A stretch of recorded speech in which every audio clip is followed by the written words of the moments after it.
That's about as fancy as we can get. That's Yeah, all we got. $25 a month is about all we can afford on our bank account. Fancier than what I got. That's awesome. Alrighty, I believe we are live. Yep, we'll do our intro real quick. Go ahead, I'm about to start this up. Good afternoon, everybody. It's the Avid Outdoorsman here. We are doing a roundtable trapping talk tonight. We got a few guys from all over. Colton Morris is from here in Ohio. We got No Name Trapper. He's from Iowa. And Zach Hansen from Idaho. Well, not from there, but he's there now. First off, I guess we'll just go around here, ask a few questions, see how everybody's doing. Zach, how's your season going, man? I know you've had a lot on your plate this year, and that the book that you got is amazing. I enjoyed reading it. It was just down to earth. Tell us a little about yourself too, man. You haven't been on the podcast yet, so let these people know kind of who you are and how you got to where you're at now. Yeah, man. Well, first off, I appreciate it. I appreciate the support too. So I'm Zach. I'm based in the middle of fucking nowhere, Idaho. That town of 35 people, no grocery store, gas station, anything like that. So it's trapper's paradise. So anybody who wants to come out and visit and run lines, let's do it. But yeah, I didn't grow up trapping. It's kind of the premise of all of this. I learned as an adult in my 30s. Now kind of do that almost exclusively, and wrote a little book about my transition, if you will. Yeah. I was a coon ass in Louisiana before, and now I'm up here in the middle of nowhere, Louisiana. Idaho. Yeah, it's beautiful up there, man. I enjoy looking at all the pictures and stuff, and I don't know. I guess everywhere I go, I'm like, man, that's an awesome place to trap.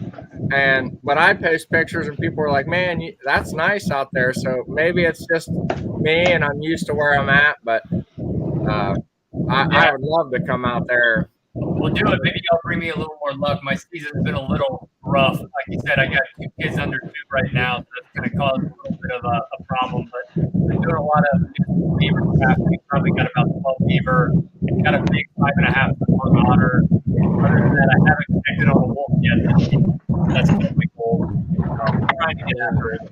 That's what I want to put. That's what I want to walk up to in the morning, a big old black wolf or something. Yeah, one of these days it'll happen. But it hasn't yet. Yeah, and I know like our beaver season starts the day after Christmas.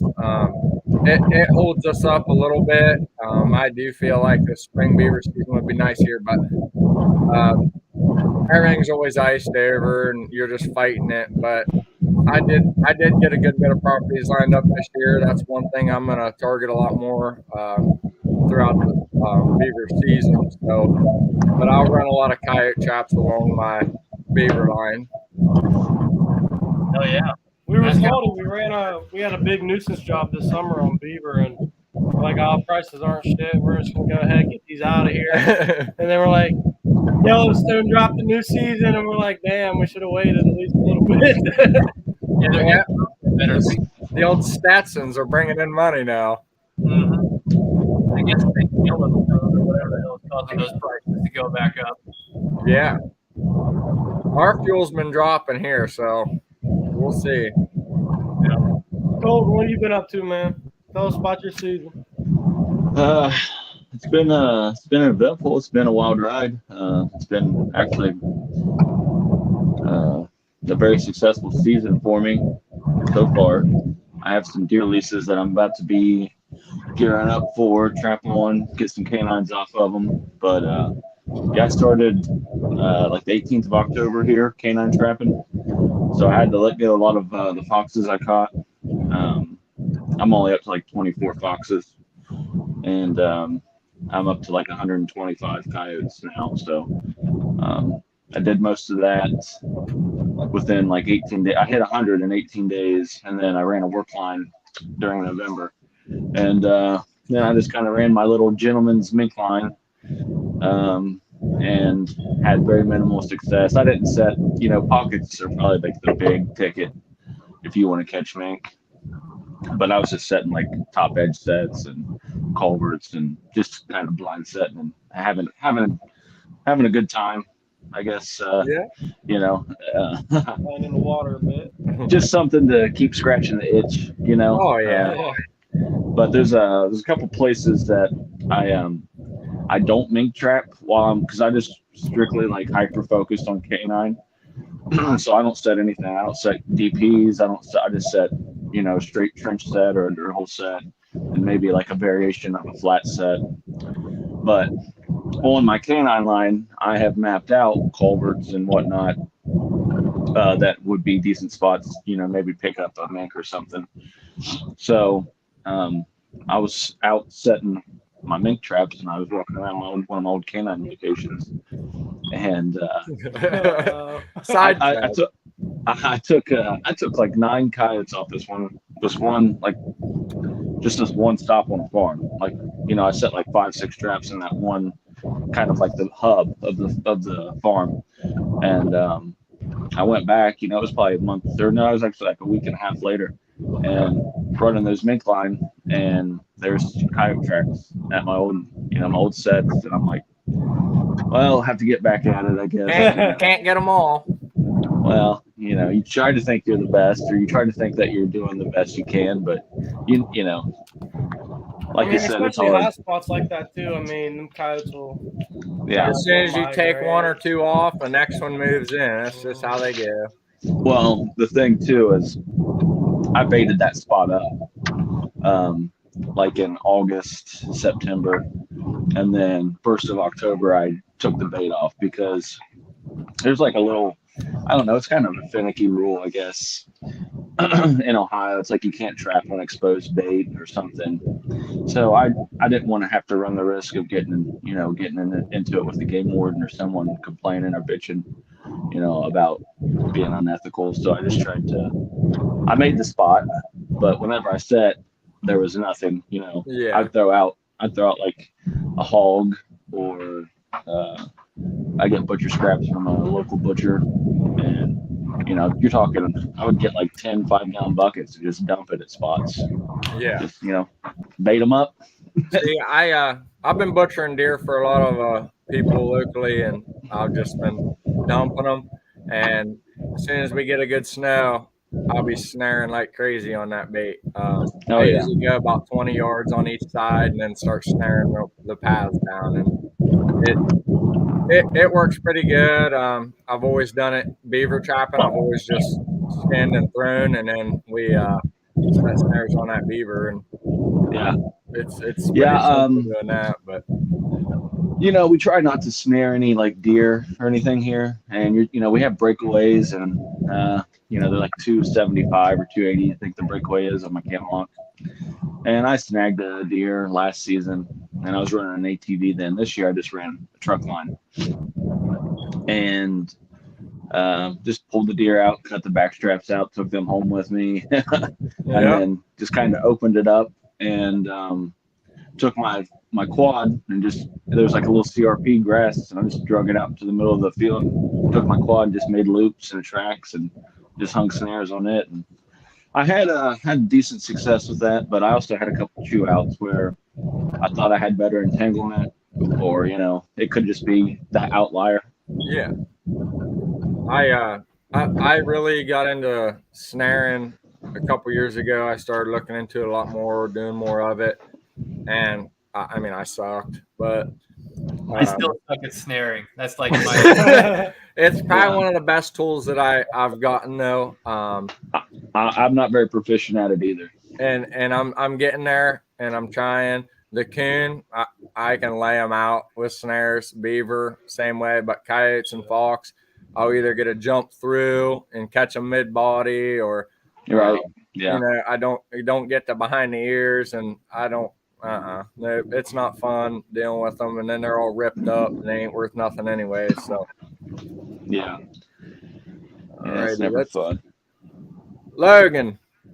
What's up, bud? What's up? How's it going? Oh, not too bad.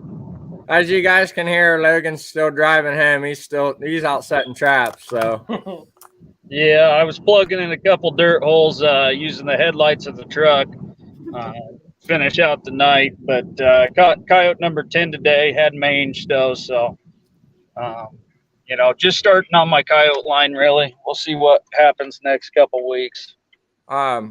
Seen you've been doing all right this year. You've had some difficulties, which I feel like we all have this year.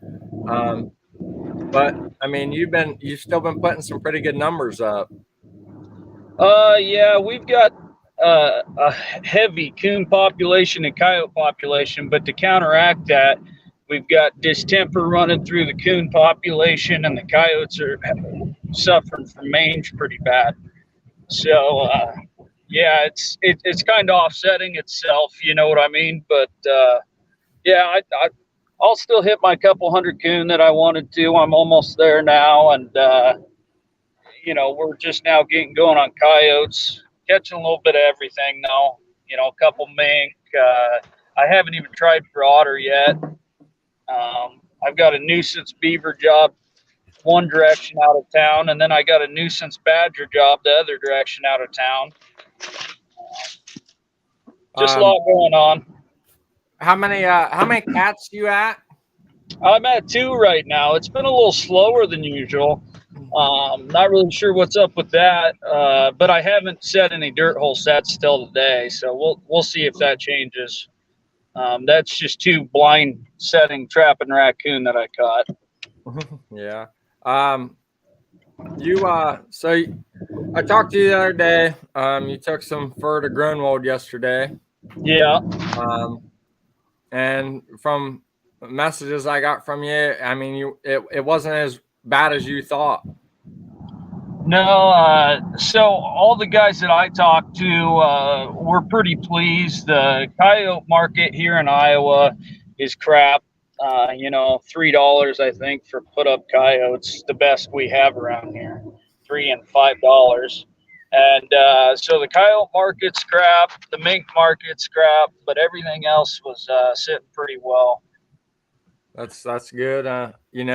Most of us, especially everybody that's on here, everybody that's trapping is always anxious to hear what other people are getting. And I mean, a lot of us will sit here and be like, "Oh, we ain't in it for the money no more," but everybody still wants to know what them prices are. So we still itch to look to break even one day. But I mean, it's good though. I'm glad that it wasn't super bad. I've also heard from a couple other people from different states that it wasn't so bad when the old fur bus came around. So I mean, I'm glad to hear it.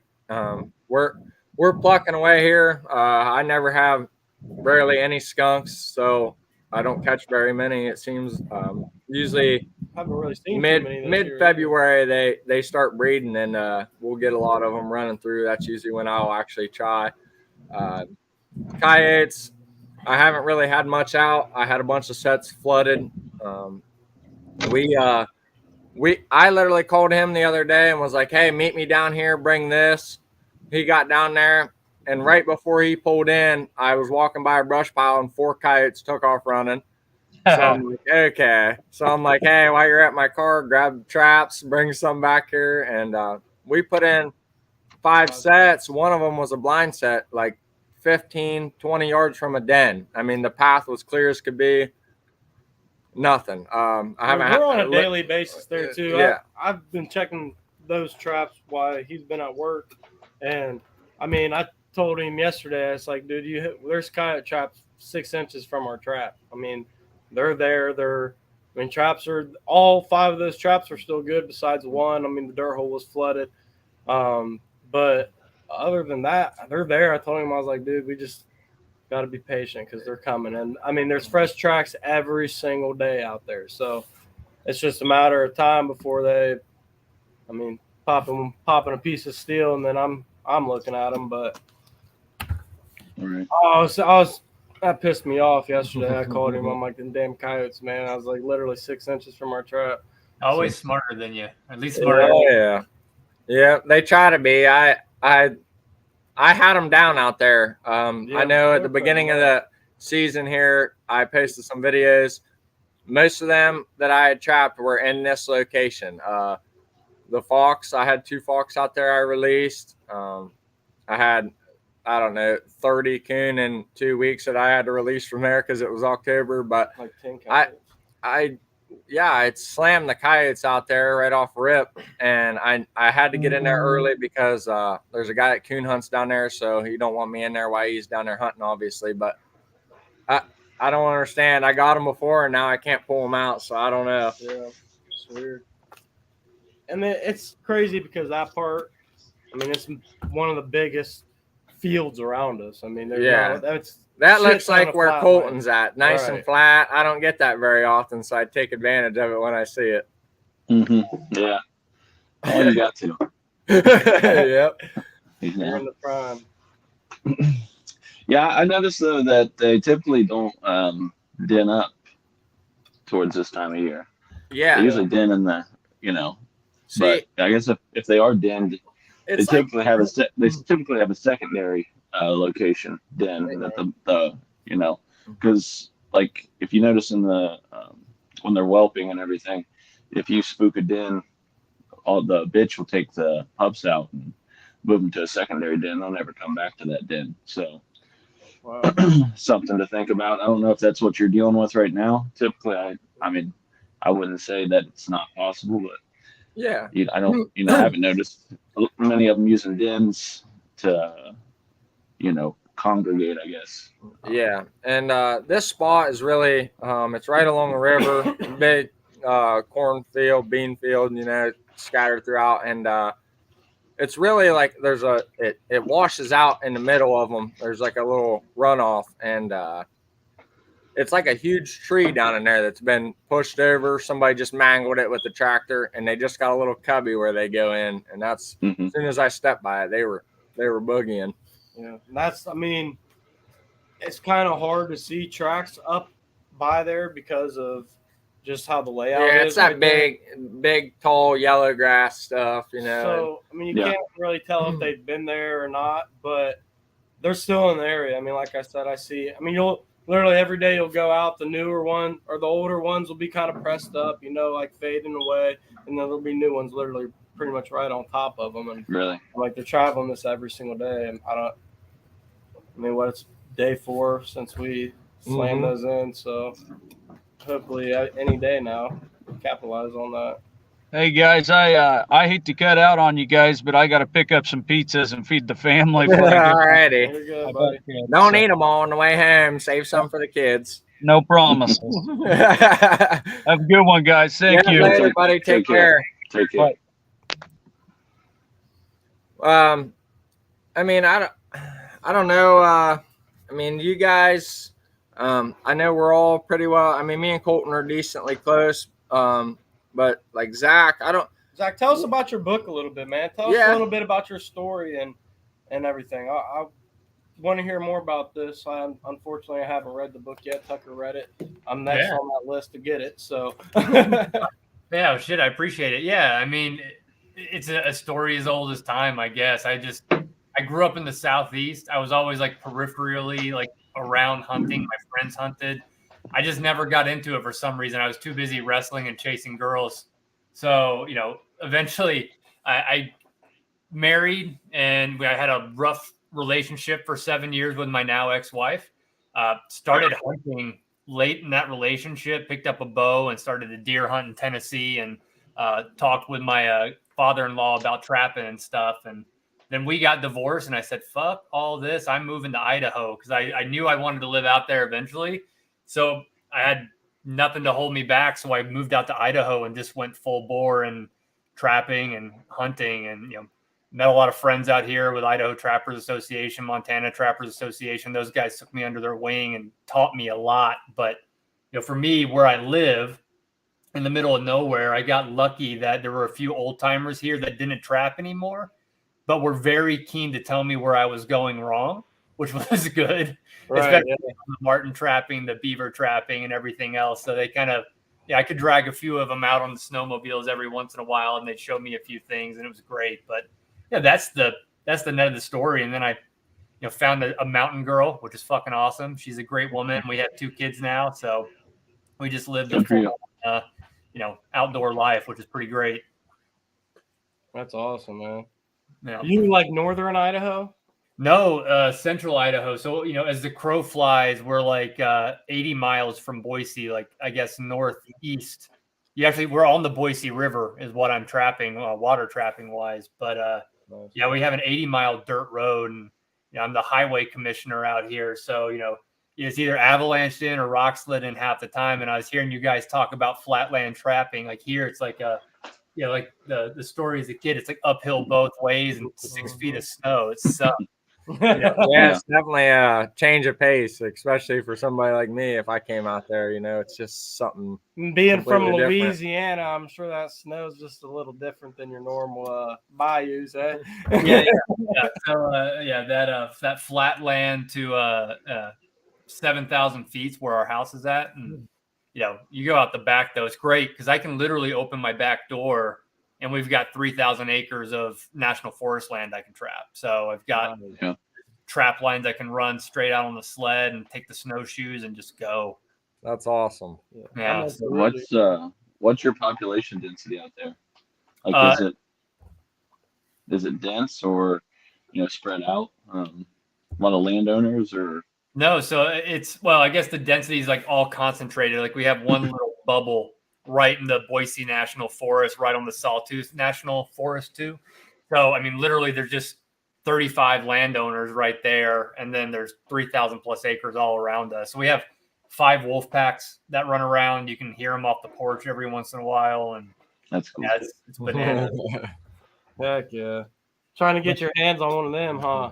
Man, that has been and you'll read about it in the book. It's just been the bane of my existence. Like canines, like hearing you guys talk about canine trapping, they're so damn smart, or I'm so damn stupid, or a combination of the two. But I've had wolves go up to my traps, within inches and just make like a 90-degree turn and go around. Like, and I've gone through all the descenting, shenanigans and getting stuff out on sleds. I don't know what the holdup is with me because I'm mostly trapping over bait, because in Idaho, as of last year, now you can either use a natural kill site or roadkill. And being the highway commissioner and having that one road, we get roadkill because there's not many people going up there, but people, hit an elk, hit a deer and leave it, and I'll go pick it up. But I think our rule is you have to be within, you can't trap within 30 feet of wherever you drag a carcass or a roadkill. Right. And if an animal moves the carcass within 15 yards, then you're technically, not being legal or ethical in the eyes of Idaho Fish and Game. So I'm usually setting like 50-yard perimeters, trying to do line sets or trying to pad out a trail for them with my snowshoes, but just haven't connected yet. Now, Colton, how much alike do you think it is trying to get them wolves as it would be coyotes? Because I mean, when it comes to trapping, this dude right here puts them up. So, AK Parvo right there. And I just want to let you know, 150 canine in the state of Ohio is that. He's one of the only ones doing it. I appreciate that, but I put a lot of time into it.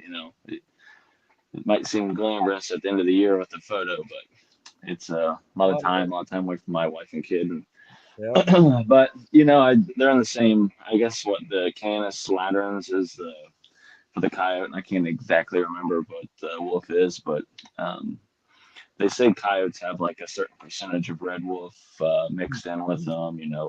So I don't. It's if you're the highway commissioner, you're smart enough to do that. You're smart enough to catch a wolf. I think it might just be a confidence thing, too. We'll have to get you out here to at least go with me. Maybe it's just hey, I love networking. Like these guys, it was really cool that they even asked me to be a part of this a while back, and I love meeting guys and talking trapping and learning, because I can definitely going out there and trying to catch a wolf with you. That'd be badass. I might just be making a trip to Idaho and just trying to knock out some of these wolves.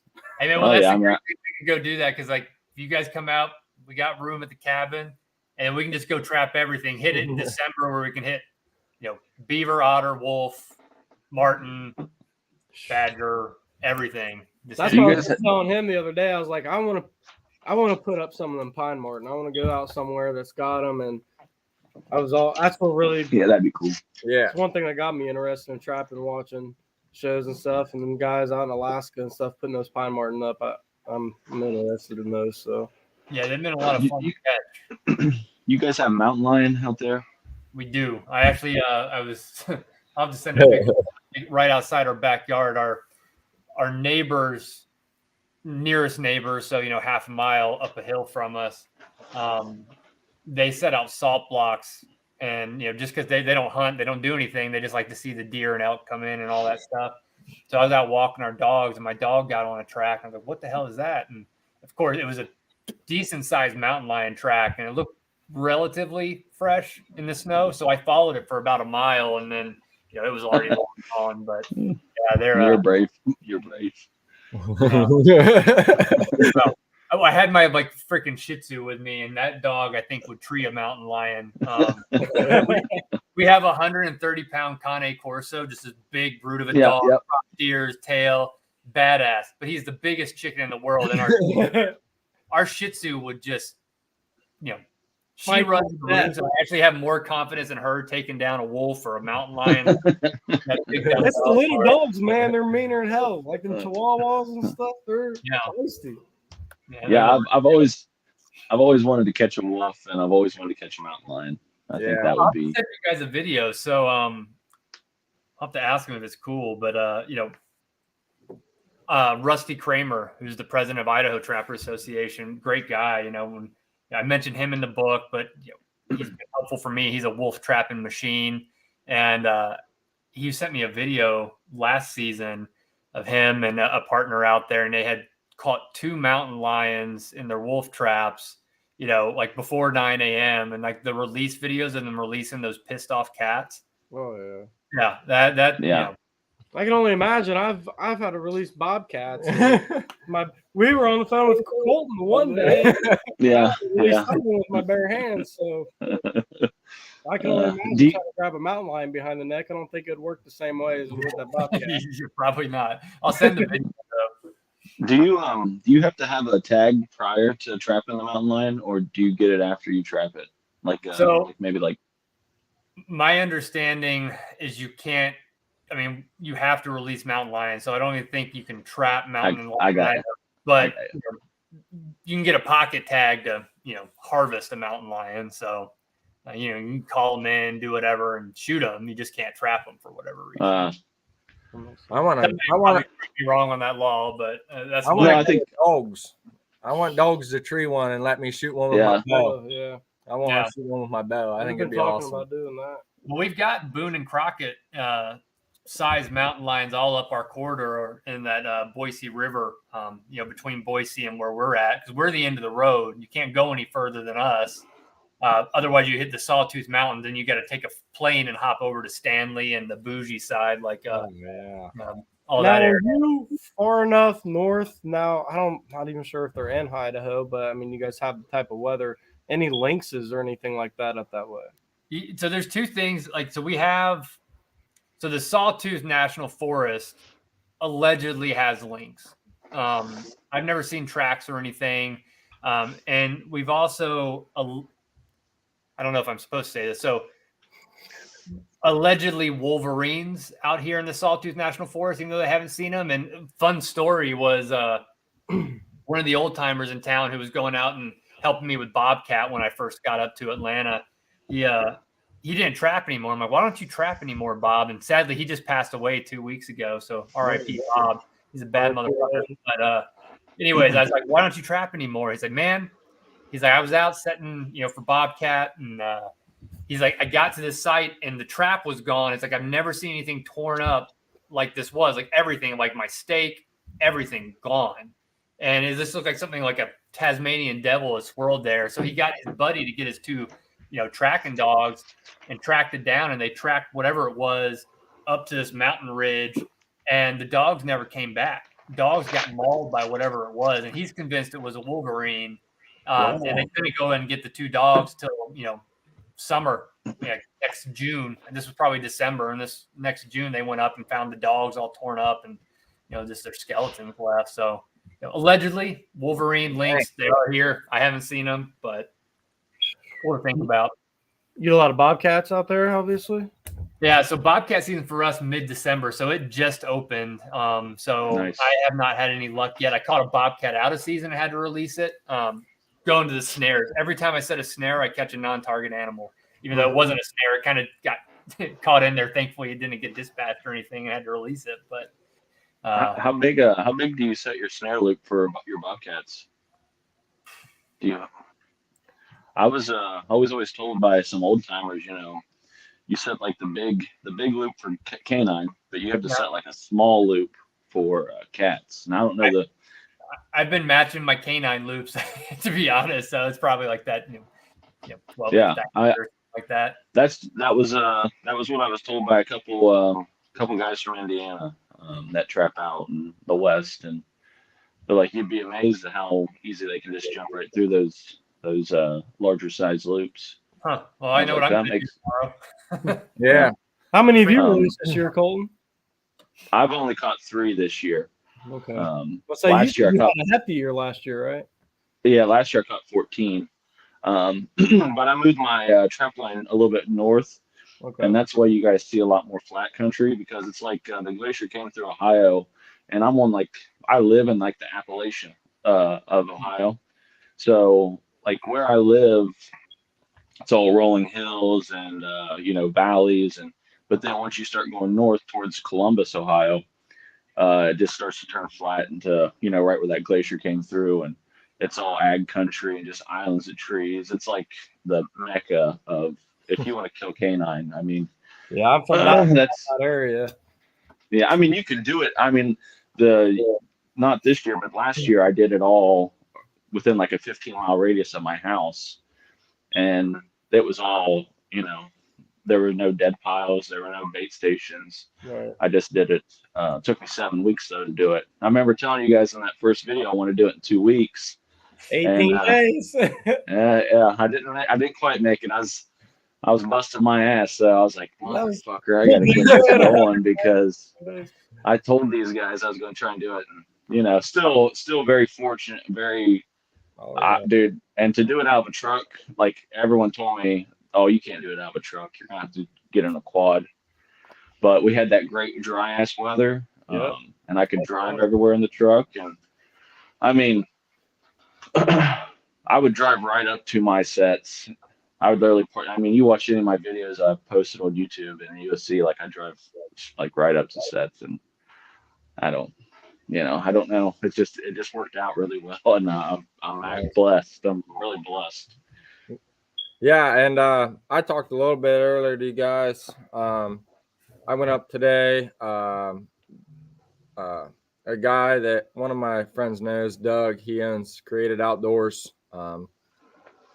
He had messaged me for the last couple of weeks and was like, "Hey, I got coyote problems bad." He's like, "I'm tagged out on deer in a couple states." He's like, "I'm bored." I was like, "Okay, I'm coming up." So I went up there today. It's about an hour and 10 minutes. I drove up there, and we walked this property, which all the last 2 weeks he's been sending me pictures, and it's just insane. The same trails every day, and they're everywhere. I mean, you're talking 5-6 coyotes coming in this area. Camera, 100 yards another way, you got a couple running through at the same exact time.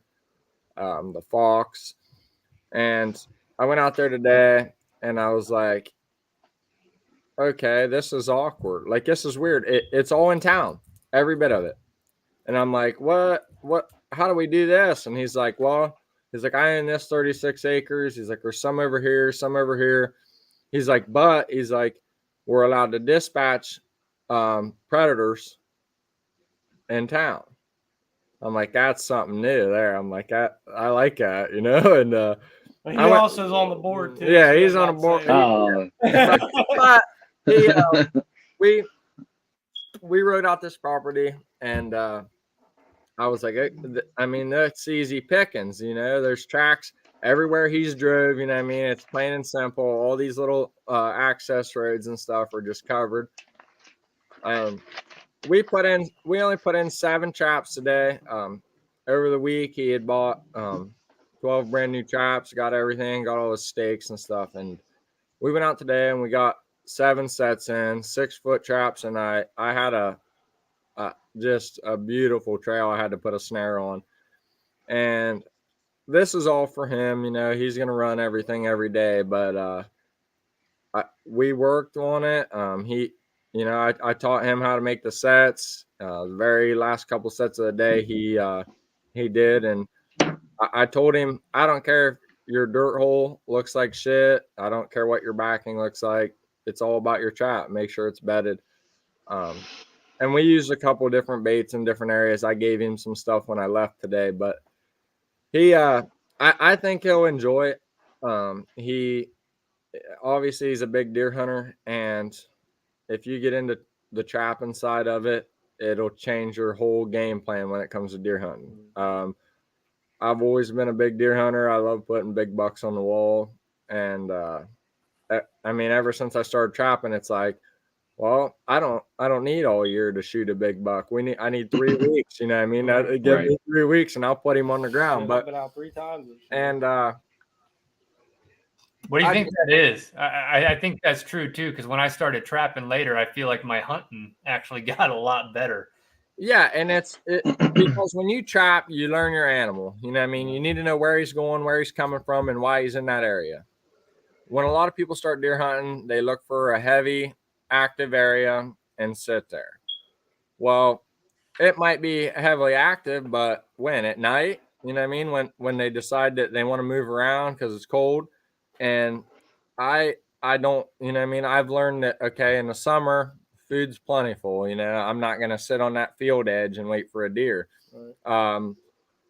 And when it gets cold and I know they're not moving or they're bedded down, I'm going in the bedding. That's where I'm going to kill my buck at. He's going to be laying down. And it opens your eyes to more when you specifically learn that animal and why they're in the area.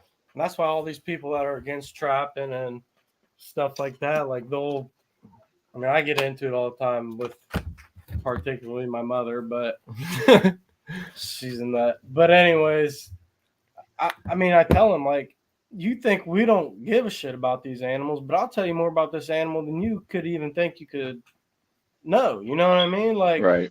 I know these animals better than you do. I pretty much study these things. Like, right. How are you going to tell me that I don't care about them and that I don't? It doesn't make sense to me. So it's always fun especially with my mom, when I get into arguments with her, because I just put her speechless and hang up with a smile on my face, So yeah, I caught several peg legs, tripods. I caught several with abscesses in their backs, or buckshot through them, and they got abscess in their hindquarter. They're probably, yeah, they are a creature that survives, yeah, but that's not a very high quality of life. No, and I've told people that before, like, just take yourself at your greatest moment in life and tear yourself completely down to nothing and see how you live. You know what I mean? No house, nothing. Just it's not worth it. Like, you look at it and you're like, man, I'm not gonna make it. Well, that animal's in the same situation. They start getting mange. They're not that cold weather is not for them no more. Let's put you outside right now with no coat. You're just gonna freeze to death. And the quantity of them are insane too. Like, those numbers have to be controlled, especially when it comes to disease and stuff. Yeah, it's awesome they get to dispatch coyotes in the middle of town, but listen to that sentence. There's coyotes in the middle of town. You know what I mean? Like, yeah. So bad to where they've made it a law or whatever in that town saying that you're able to dispatch them there. That's not normal. Those coyotes are not supposed to be running around city limits. And that comes to us putting them up and conserving those numbers. 100%. Well, even in the rural side, like where we're at, on the water side with the beaver, I ended up getting a special kill permit from Fish and Game just for beaver on our road, because we have that one road in, one road out. And similarly, like, our beaver weren't really getting predated. No one was out there trapping, and they weren't getting taken down enough, and they were washing out our one way in, one way out. So, you have a medical emergency, anything like that is dangerous, plus millions of dollars in damage. I mean, they fall in tree, fine, we can go cut it, pull it out. But, in 2016, they washed out our road and cost us like $2 million just to, get it fixed. So, same thing, like, whether they make a rule so you can dispatch in town, like, I don't think a lot of people understand like the science or anything else that goes into trapping to keep these numbers in, control. And if you didn't, you might have something chew through your fiber line and lose your internet, or they just think we're out just for fun.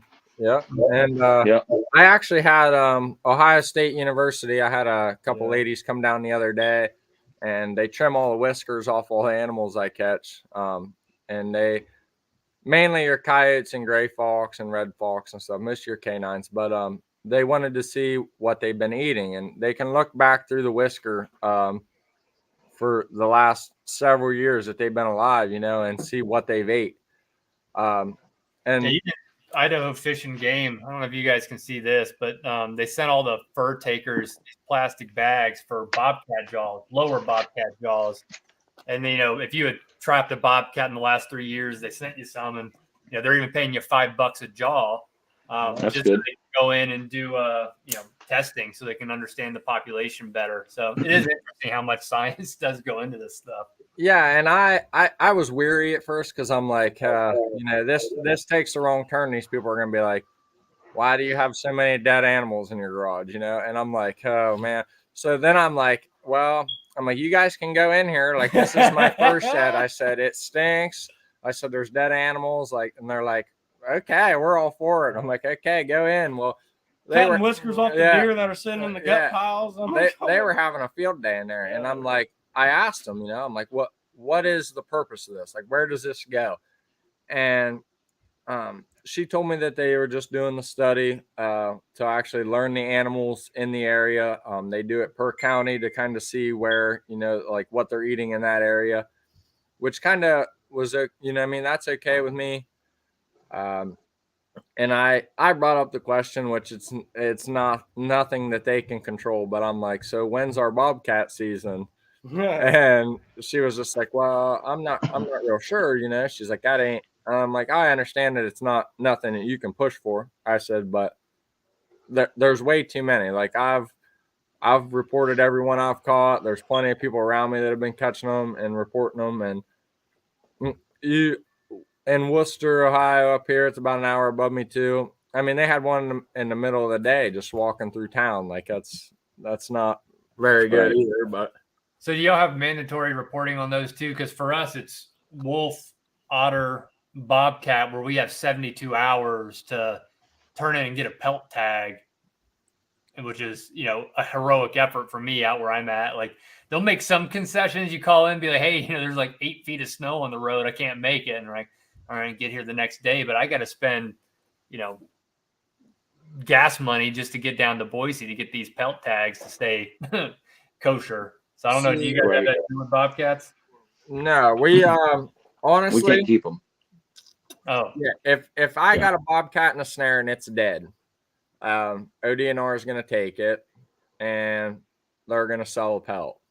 I hate to say it, and in my eyes, it's shitty. Because every year, just like anybody else who traps, we all pay for our license. I pay for my tags for deer hunting. And honestly, I have to buy a hunting license to even be able to buy a trapper's license. And at the end of the day, I can't deter that animal from going into that set. Right. If it was a target catch, I completely understand, if I was targeting it, but especially where we're from, I don't know. I should have been born about 300 years ago, but I just like you look back and our whole country was just wide open. You could run it, and then the next thing you know, one person had enough, took everything, and decided that they were going to sell the land to you, and now it's yours. Well, I didn't make that happen, so now I got to buy a piece of property off somebody I don't even know to be able to do what I want to do, and I don't agree.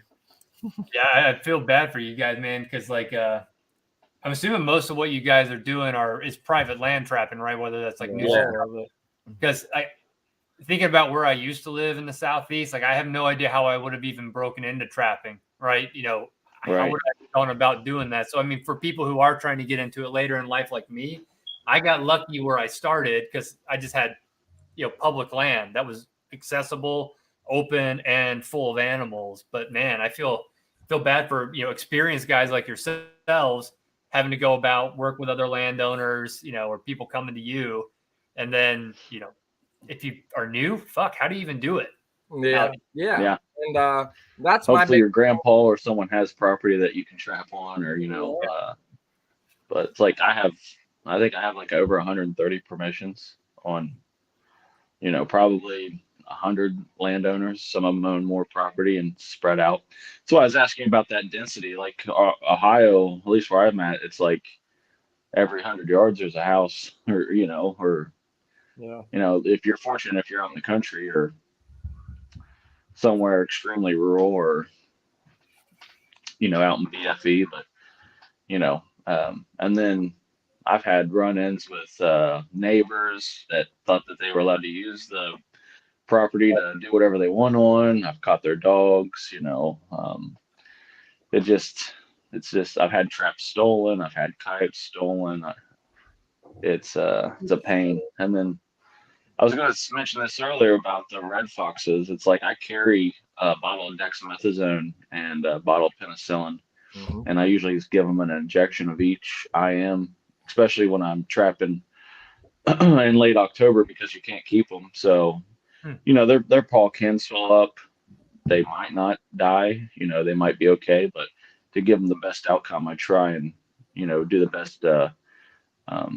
best management practices that I can. And speaking on that, I do the same thing, especially during nuisance jobs. If somebody calls me, there's whatever raccoon at their house, and I go, but I catch something else, and they don't care about that animal, so I give them shots and send them on their way. And I've always been big into that. I like to, help them out. I've already caught it and gonna let it go. I might as well help that animal out the best I can. So right. So yeah, I mean, my mind real quick. I'm just curious with the foxes. Like for here, we have a year-round open season on foxes, and there's just so many foxes: cross foxes, red foxes, silver foxes. I mean, that's really the most. Dude, you just clean that cabin out, and I'll just come live there. You can literally just sit out and call foxes right in my backyard. Just sit on the hill; they'll just come right down. They said the population used to be a lot better in Ohio, and then for whatever reason, they said that the coyotes took them out, or something took them out, and but then like you think about some places in Pennsylvania, like they thrive with foxes, and they still have a decent coyote population. I mean, not anything I guess to like the West, but it's insane. What used to be is no longer, and now the coyotes are the dominant, and but it does fluctuate. Like I've noticed coon catches have been down for me this year. I didn't have very many incidental coon catches like I did the year prior. I don't know if that was from the bait I was running, or the set locations maybe, but yeah, I mean I think I had like less than 12 coon catches for that first 100 coyotes. That's crazy. I've been targeting them. Obviously, I run a lot of dog proofs. I run 220s and snares and everything else for coon. But I mean, my numbers are okay, but they ain't anywhere where I wanted to be, and they're definitely as many as I thought I should have by now. I think I got, I don't know, maybe a little over 100 out there. And that's I was trying to go for 300 of them this year, but I don't think that's happening. We'll see. I feel like a lot of stuff's like that this year. I mean, him and I were talking. See if we can see that. Hold on. I don't know if this will render, but that's a nice little. I see it. Yeah. That was just beautiful. Two little, a cross fox and a little red fox. That's awesome. Yeah, that's So great. I tried to sell you guys on visiting. So I mean, that was just out my back door. Oh Yeah. my god. This dude's like, hey, All just right, come I'm out coming, here. dude. I'm Yeah. taking the whole year off work. Hey, Hanson, what kind of traps do you run? Do you guys run larger out there, or number 2 size, or? I usually run like MB, 550s or 650s because I just want to kind of keep it bigger, and I'll keep the pan tension real light on most of those. And Yeah. that's to get foxes for me as much as it does coyotes or anything else. And then I feel like it'll hold an animal that's a little bit bigger, especially like when we hit this time of year when I can kind of get anything for the most part. Like Right. all the seasons are open. I just kind of want to spread it out a little bit. Plus, it gets so damn cold here too. And this might be like a fictitious thing in my mind, but I feel like something a little bit bigger is going to not freeze up as easy and still break through any little ice layer or anything else like that. Makes sense to me. Seems to work for okay. your wolves. You using those 650s for your wolves? No. Yeah. Yep. I usually do that on a drag. So, Okay. Nice. but again, I haven't gotten one. So the chaos that would really cause for me at that time, but we'll find out. Yeah. Nice. Yeah. Hey, you that's just a little you were low. bait. I'm sorry. No, go ahead, man. I was going to say, do you run bait, lure, urine, all three, or? Mostly lure and urine. So like with Yeah. the baiting thing's interesting out here, like I said. So like with wolf, and again, like I guess it doesn't matter. I mean, whatever's going to come in is going to come in. You can do on either natural kill site or legally gotten roadkill. But baiting for like foxes and other stuff, that's illegal. So you can use lure and urine. So it's just, I don't know why, and you guys can tell me if it's the same in Ohio and everywhere else. But damn it, if trapping rules and laws are the most complex, you need a fucking PhD to decipher half the rules. Colton's got one, so Yeah. Yeah, there we go, baby. Yeah, so that you probably understand. You can educate me. Oh no! I still don't. They always change, or Yeah. the wording is. It's like you have to have a lawyer go over it and yeah. make And that sure was you're. what I was saying about duck Lure and hunting. urine. Yeah, I Duck just hunting use right bait here. and urine. Yeah. I use like a commercial bait from that one I was telling those guys about. It's called Moab. It was called Blackout, but I convinced him to change the name to Moab. Marty Smith sent me a test bait to run. He said it was really knocking their dick in the dirt out west, and he's like, I'd like for you to try it out, kind of Midwest to East. And that's when I caught those first 100 coyotes on. And then I just said, hey, why don't you call it Moab? And he's like, well, what's Moab? Mother of all bombs. But I said, just call it mother of all baits. Nice. So. What was your PhD in marketing? Jeez. I don't have a PhD. I just got this bullshit. That's good. I work at a hospital, Nice. so I just have a master's. Nice. But yeah, I was saying earlier, it's been low around here for a lot of stuff. I mean, him and I were talking muskrats specifically. We put a couple hundred of them up last year, and I mean this year, I got like 7. Yeah, one of them was like 3 pounds. Yeah. It's just been Really? it's been super slow. So we were talking about that with those people from Ohio State too, and they said they haven't really done any research on that or anything. But I think it's something to look at because I mean, why are they gone? I mean, why are they deteriorating? Yeah, I had Joe Thompson. Is that who got a hold of you? I had a Joe Thompson get a hold of me, wanting to sit down and talk about canine specimens and. No, this was I think her name was Abby. Okay. She emailed me. She seen something I had on Facebook or something and emailed me and asked me about it. But Yeah, I got this random number from like Colorado Springs, and I don't usually answer numbers I don't know, so I get this like 2-minute voicemail. I'm like, holy smokes! So called her back, and I mean, I might as well, see if I can't contribute and maybe get something published and that's beneficial for our cause and trappers' cause. So Yeah, and that's another thing I told that guy today I was with. I told him, like, I spent a lot of time, I guess, reading. I did the whole YouTube thing. You know, I watched some videos, and nowadays it is a big catch. You know, everybody goes to YouTube to watch some videos on something. But I would get on, you know, different uh, colleges and look at all their reports that they've done on certain animals, and Mm-hmm. you can look at stuff like from Ohio State, and then you can take like Texas A&M, and you can see the complete difference in these animals, you know, from where they're from. Like it's really crazy, but it's also helped me, you know. And I'm not saying that I'm one of the best trappers out there and that I can go anywhere and do it, because I mean, it's a complete culture shock when you go somewhere else to trap. It is, but I like to learn those things, you know. I like to dig in, and I'm like, oh yeah, I could go out there and, you know, I could get some of them from just reading this. But Yeah. and I do like all the old books and stuff.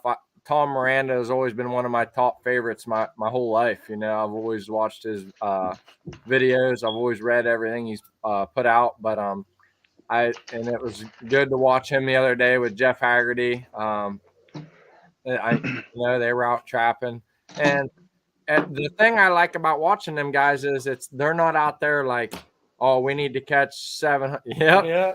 You know, we need to catch 700 animals. No, they're not like that. They're just, you know, let's go put up 10 rats for the day. You know, like that's fun, and that's what I like to do. I just like to Gormans. Yep. You need And to get Hoofbeats of a Wolfer, man. I'm telling you, you should get that book and read it. Yeah. That's a phenomenal book if you haven't read it. Mark Beckhoff, he does a really good write up on canine as well. Sometimes you just wonder, like with those universities, with you know, are they students doing the report, or you know, how skewed is the findings? Do they even really know? Are they actual trappers, or are they yeah, just you know, they just? So I always kind of, I don't take it as 100% clarity when I read those, but I do get a lot of information from them. But you know, back in my mind, I'm like, I've seen different things. oh You yeah. know, I mean, being out there and the The little experience. ones are You know, out there doing it. take Shit. everything with a grain of salt. right. But yeah, I like Russ Corman's stuff. His books. I mean, his lures are top notch as well.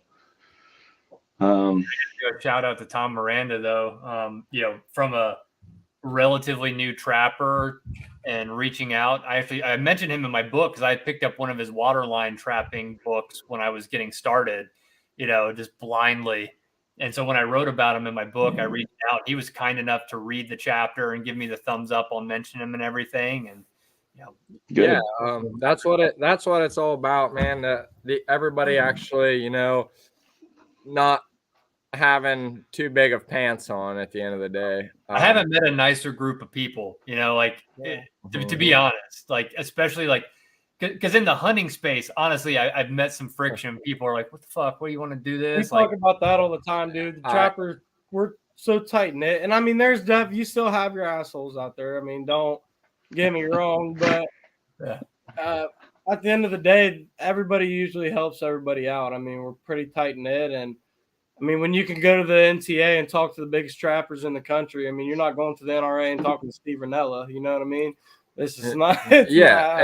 And I've had a lot of controversy over deer hunting over the years, and you know, somebody shoots a small buck and it's the end of the world. You know, there will never be another deer grow up after that one was Ohio shot. Deer Hunters page on Facebook is common. You know, like I see a kid shoot a spike buck, and I'm just like, you know, like, okay, he was out there, you know, he got it done. Everybody else is like, why'd you let him shoot that? You know, like let it go. It's not the end of the world, but you can't base that on the trapping community. You know, I can't make that muskrat any fatter than it is. You know, you know. So, and it's nice. Like my daughter's been out with me a couple times this year. Obviously, it's pretty cold, and I get off work at 7. So by the time I run traps at night, it's dark, and she ain't all for that. But you know, she got a coon and a muskrat one day and was just, I mean, thrilled, you know. And I'm like, Right. yeah, you know, there might have been 700 traps down this creek, but you know, them two animals made the day. Like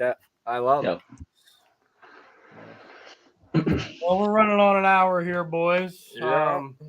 Well, I appreciate you guys getting on here. It was good catching up with you, Colton, and it was good talking to you finally, sitting down talking, Zach.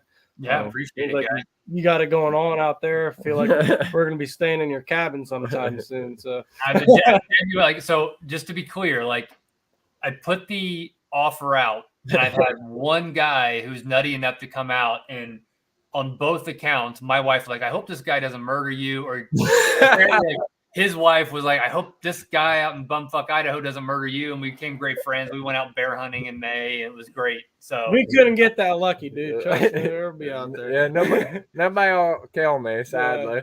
Yeah. But I'm the only person doing that, killing Scotty. But yeah, we appreciate you guys coming on, man. Congratulations, Colton, 2 years in a row, getting over them 100 coyotes. Thank you. Zach putting stuff up. That's awesome, man. Yeah. Living the dream out Yeah, there. I'll have to check your book out. yeah, man, I appreciate that. And let me know. I love feedback. So Hey, Colton, look. Yeah, It we doesn't got say Coyote U on it today. got the Avid Outdoorsman hat on. I just Still for my Coyote Academy hat. yeah, I know, dude. I just love busting chops. I love talking shit, and I like guys that like to talk shit back and don't get their feelings hurt too easy. So it's always great. let me You know, That's like, hold on. let me amend my prior statement. Trappers are the nicest group of people I've ever met, but damn it, if you make a mistake, you better have some tough fucking rib you into the ground. Yeah. I get cam shit all day long. Dude, I've caught more of my fingers in the traps than yeah. put fur in them. Yeah. And you know, November rolls around, it's a little warm, that's not too bad. But when you put your hand in a 550 in February when it's 3 degrees with no gloves on, goddamn. I jacked that one up pretty good. It's on the mend. Nice. So. Not straighten anymore. So yeah, but it's really cool to give guys shit that are able to give it back and not get upset. Yeah, we're still due to get together, Colton, man. I mean, we're too close to not. Oh, dude, I'll drive up, or I'll meet you guys halfway. We got to get something to eat or something. Yeah. Zach, you're a little farther away. Don't know if I'll meet you for anything to eat, but I might come out sometime soon. That's why I asked you about the licenses the other day. I'll look into it. It's something that I can, postpone, put out for a little bit, so I mean, we are trying to find something to just spend our vacation on next year. So, well, the good thing is we got hot springs in that little tiny town too. So long day trapping, you can go kick up with a beer and a hot spring. It's not a bad gig. Yeah. Beer and a hot E. That too. We'll find those up here though. You got to bring your own. That's funny. Hey, I'll have to get your contact information from these guys and get in touch with you or something. I think that'd be kind of cool. Yeah, you definitely need to get that book too, Colton. I will. I mean, that's good. But yeah, I appreciate you guys coming on. Colton, we'll definitely get a hold of you sometime, meet up. Yes, sir. Zach, yeah, we'll just keep plucking away here, and we'll figure out something to come out there sometime. I'd love to. Yeah, I mean, that sounds even awesome, even if I just came out there and ran your line with you, just to hang out, do a little something, spend some time in a different state. You could film him. You could film him. Yeah, put it on your channel. Yeah. It's the same thing, man. You want to see me fudge up? Put a camera on me. That's a favorite. Dude, the blooper rules are always the funniest parts, man. Yeah. Be one blooper rule. Whatever. But anyways, yeah, man, it was great talking with you guys. Yeah, it was great. Yeah, you guys take care. Keep grinding. Later. Later. That was a good one. Well, back at it again. We'll keep the podcast rolling. Things have been obviously in and out because of trapping season here. I'll have some new video up on on YouTube here and on our Facebook page. Still got t-shirts and stuff. Yep, too, still guys. got t-shirts. We might be doing some of these hats if anybody would be interested Yeah. in the hats. Nice hats, honestly. Snapbacks. They're nice quality hats. So these were Christmas presents for us this year. So yeah. I also want to give a shout out to Duke Traps for the sponsorship there. I want to give a shout out today to Created Outdoors, having me come up there, spend some time, do a little bit of canine sets in today. It was a good time. I enjoyed it. I want to give a shout out to Dale Billingsley, Billingsley Brand Lures. Give a shout out to Logan Exline, No Name Trapper. He's also on YouTube for getting on tonight. Colton Morris, Coyote Academy. You guys can check him out on Facebook also. shout out to Brody's Baits as well. He's definitely got some good content, and he is a hell of a coyote trapper. Yes, shout out to Brody's Baits. Brody's been killing it, and we have too. We've been using a lot of Brody's Baits this year just to put it out there, show everybody that we can have success with the products also. Let's see, Fleshner Outdoors. Give a shout out to him. He's always an open ear for anything. I've always talked to him. We bullshit here and there. Zach Hansen, thanks for getting on tonight, buddy. It was a good talk. Turning Feral, right? Turning Feral is his book that is released. It is a great book. I got a little bit of an early copy and did some reading there, and I really enjoyed it. I'm not a big reader, but I dug into the book and got it done pretty quick. But that's it for tonight, guys. I appreciate everybody coming out. Go ahead, like, subscribe, hit that little bell. Any videos we post or anything like that will come up. But yeah, thanks again, everybody, for coming out tonight. Enjoying the podcast. We're the Avid Outdoorsman. We're out.